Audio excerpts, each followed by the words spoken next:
Sir, ഇത് ദേശാഭിമാനിയാണ്. ഞാൻ ഇന്ന് ഫുള്ള് പത്രത്തിൽ നോക്കിയായിരുന്നു. ഉമ്മൻചാണ്ടി മരിച്ചിട്ട് 2 വർഷം തികഞ്ഞ ദിവസമാണ്.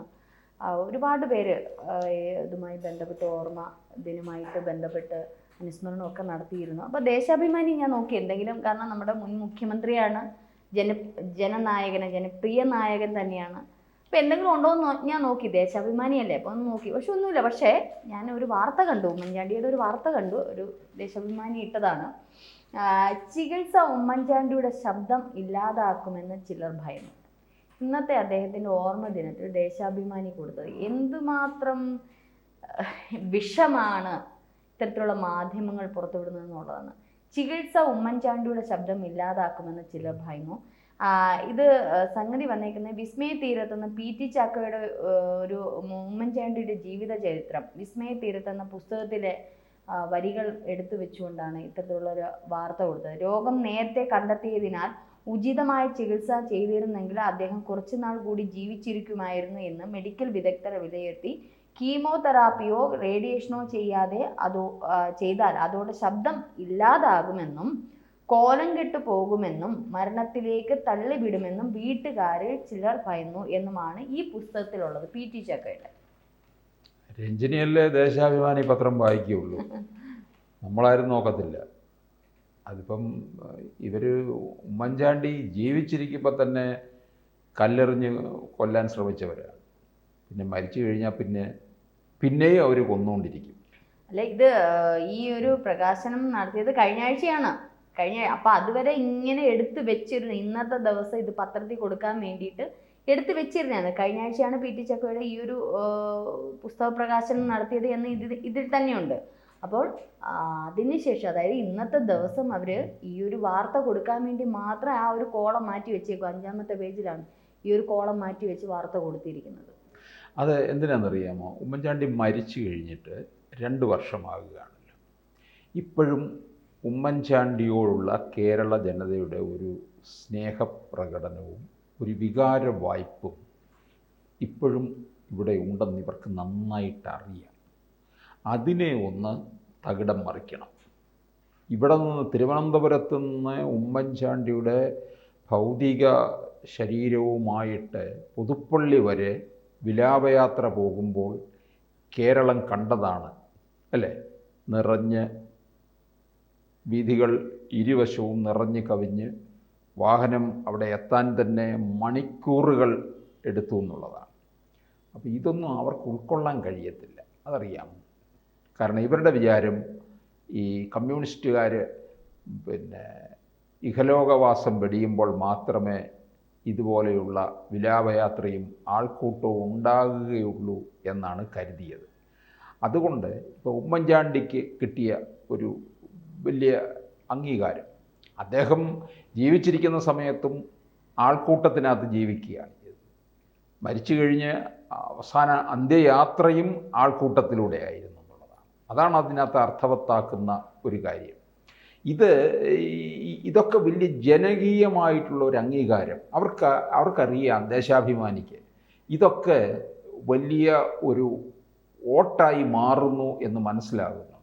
അത് സഹിക്കുന്നില്ല എന്നുള്ളതാണ് ഇതിനിടയ്ക്ക് ഇത്തരത്തിലുള്ള വാർത്തകൾ PT ചാക്കോ പ്രസ് സെക്രട്ടറി ആയിരുന്നു. PT ചാക്കോ ഇത്തരത്തിലുള്ള ഒരു പുസ്തകം ഇതൊന്നുകൂടി ഉമ്മൻചാണ്ടിയുടെ കുടുംബം പരിശോധിക്കേണ്ടിയിരിക്കുന്നില്ല. അവരെയൊക്കെ വളരെയധികം കുറ്റപ്പെടുത്തുന്ന തരത്തിലാണ് ഈ പുസ്തകത്തിൽ പറഞ്ഞിട്ട്. ഈ പുസ്തകത്തിലെ വാക്കുകൾ എന്ന് പറഞ്ഞുകൊണ്ടാണ് ദേശാഭിമാനി ഇറക്കിയിരിക്കുന്നത്. വിസ്മയ തീരത്ത് ഞാൻ വായിച്ചിട്ടില്ല, പക്ഷെ ഇതിനകത്തെ വാക്കുകൾ വെച്ചാൽ ദീർഘനാളത്തെ ചികിത്സ വേണ്ടി വന്നതിനാൽ ഉമ്മൻചാണ്ടിയുടെ കുടുംബം കടുത്ത സാമ്പത്തിക പ്രതിസന്ധിയിലായി. അതുകൊണ്ട് സർക്കാരാണ് 63 ലക്ഷം രൂപ അനുവദിച്ചതാണ് അവർക്കൊരു ആശ്വാസമായതും അവർ പിന്നീടുള്ള ഈ ആരോഗ്യപരമായിട്ടുള്ള ചികിത്സകൾ തുടങ്ങിയതെന്ന്. ലക്ഷങ്ങളും കോടികളും ചെലവാക്കി നമ്മുടെ മന്ത്രിമാർ അമേരിക്കയിലും ഒക്കെ പോയി. ഇപ്പം മുൻ മന്ത്രിയായാലും മുൻ മുഖ്യമന്ത്രിയായാലും അത്തരത്തിൽ സാമ്പത്തിക സഹായം പാർട്ടിയും കൊടുക്കുന്നുണ്ട്, പാർട്ടിയേതര അതായത് സർക്കാരും നൽകുന്നുണ്ട്. കോടികളാണ് ചിലവഴിച്ച്. ഇപ്പോൾ നമ്മുടെ മുഖ്യമന്ത്രി തന്നെ കോടികൾ ചിലവഴിച്ച് പോവുകയാണ് അമേരിക്കയിലൊക്കെ ട്രീറ്റ്മെൻറ്റ്. അപ്പോൾ നമ്മുടെ മുൻ മുഖ്യമന്ത്രിയുടെ സ്ഥാനം ഇത്രയേ ഉള്ളൂ, ഈ 63 ലക്ഷം രൂപയിലേ ഉള്ളൂ. പിന്നെ മുഖ്യമന്ത്രിയുടെ കുടുംബത്തിനെ പറ്റി പറയുന്നത് കടുത്ത അദ്ദേഹത്തിനെ ചികിത്സിച്ച് സാമ്പത്തിക പ്രതിസന്ധി ഉണ്ടാക്കി. ഉമ്മൻചാണ്ടിയുടെ കുടുംബത്തെ പറ്റി എനിക്ക് കൂടുതൽ അറിയില്ല, സാറിന് അറിയില്ലേ? അല്ല, ഇതിനകത്ത് ഈ ആ രോഗം ഇതൊരു വല്ലാത്ത രോഗമാണല്ലോ, അർബുദ ബാധിതനായി കഴിയുമ്പോൾ അത് ഓരോരുത്തർക്കും ഓരോ സ്റ്റേജിലോട്ട് കടന്നു കഴിയുമ്പോൾ പിന്നിത് ആ ബോഡിയിൽ പിന്നെ ഒരുപക്ഷെ എന്തെങ്കിലും ചെയ്തിട്ട് കാര്യമില്ല എന്നൊക്കെയുള്ള ഇത് വരുമ്പോൾ പിന്നെ ചികിത്സയുടെ ആവശ്യമൊന്നും നടക്കത്തില്ല, അത് വരും, അങ്ങനെയുണ്ടാകും. അല്ലാതെ ഉമ്മൻചാണ്ടിയുടെ വീട്ടുകാരൊരിക്കലും ഇത്തരത്തിൽ ചികിത്സിക്കണ്ട, ഇത് പണം വെറുതെ ആകും എന്ന് പറഞ്ഞൊന്നും പോകുന്നതല്ല. ഉമ്മൻചാണ്ടിയുടെ മകള് ഒക്കെ വിദേശത്ത് വലിയ നല്ല നിലയിൽ ജീവിക്കുന്ന കുടുംബമാണ്. 3 മക്കളുണ്ട്. അവർക്ക് സാമ്പത്തികം ആവശ്യത്തിന് കുടുംബപരമായിട്ട് അനധികൃതമായി ഒന്നും ഉണ്ടാക്കിയതല്ല ഇത്. അല്ലാതെ അധികാര കസേരയിൽ ഇരുന്നു കൊണ്ട് നേടിയെടുത്തതൊന്നുമല്ല. അത് നേടിയെടുത്തത് ഈ ജനക്കൂട്ടം മാത്രമാണ്. ആ ജനക്കൂട്ടത്തിൻ്റെ മനസ്സിലുള്ള നിഷ്കളങ്കതയും മാത്രമാണ് ഉള്ളത്. അദ്ദേഹം നേടിയെടുത്തു. അല്ലാതെ പിന്നെ ധനസമ്പാദ്യമൊന്നും അങ്ങനെ നടത്തിയിട്ടില്ല. ഇന്നലെ ഉമ്മൻചാണ്ടിയുടെ ഭാര്യയുടെ ഒരു ഇത് ഞാൻ കണ്ടു, ഇന്റർവ്യൂ ഞാൻ കണ്ടു. അതിൽ അവർ പറയുന്നുണ്ട്, അദ്ദേഹം മരിച്ചതിന് ശേഷം ചാരിറ്റി പ്രവർത്തനങ്ങൾ ചെയ്യുന്നുണ്ട്. എൻ്റെ മക്കളും അവരുടെ മനസ്സും ഉമ്മൻചാണ്ടിയുടെ ചാണ്ടി ഉമ്മനൊക്കെ അതേ മനസ്സാണുള്ളത്. ജനങ്ങൾക്ക് വേണ്ടി സേവിക്കണം, ഒന്ന് കൂട്ടി വയ്ക്കാനോ കരുതി വയ്ക്കാനോ അല്ലാതെ ജന നന്മയ്ക്കായിട്ട് പ്രവർത്തിക്കണം എന്നുള്ളൊരു മനസ്ഥിതി ഉള്ളവരാണ്. ഇപ്പോൾ തന്നെ ഇന്ന് തന്നെ വീടുകളുടെ താക്കോൽദാനം ഒക്കെ നടക്കുന്നുണ്ട്. ഇന്ന് ഈ ഒരു ദിവസവുമായി ബന്ധപ്പെട്ട് നിരവധി ചാരിറ്റി പ്രവർത്തനങ്ങൾ അല്ലാതെ തന്നെ ചെയ്യുന്നുണ്ട്. അപ്പോൾ ഇത്തരത്തിൽ അവരുടെ കുട്ടികളും ആ രീതിയിൽ തന്നെയാണ് ഉമ്മൻചാണ്ടി പഠിപ്പിച്ച് വളർത്തിയത്. അപ്പോൾ ഇതിനെയൊക്കെ നെഗറ്റീവായിട്ട് കാണുകയും ഉമ്മൻചാണ്ടിയുടെ അസുഖം അത് അവർ ഗൗരവമായിട്ട് എടുക്കാതെ അവരത് മാറ്റി നിർത്തി എന്നൊക്കെ പറയുമ്പോൾ ആ കുടുംബത്തിനുണ്ടാകുന്ന ഒരു വേദനയുണ്ട്. ഇപ്പോൾ സാറിനും എനിക്കൊക്കെ കുടുംബമുണ്ട്. നമ്മുടെ മക്കളെ നമ്മൾ നോക്കിയില്ല, അല്ലെങ്കിൽ നമ്മുടെ അച്ഛനെ നോക്കിയില്ല, അമ്മയെ നോക്കിയില്ല എന്ന് പറയുമ്പോൾ നമുക്കുണ്ടാകുന്ന വേദന ഒന്ന് ആലോചിച്ചു. അത് ഈ ദിവസം തന്നെ ദേശാഭിമാനി ഇത്തരത്തിലുള്ള വിഷം കലർന്ന വാർത്ത എന്ന് തന്നെ പറയേണ്ടിയിരിക്കുന്നു. പ്രചരിപ്പിക്കേണ്ട കാര്യം എന്താണ്?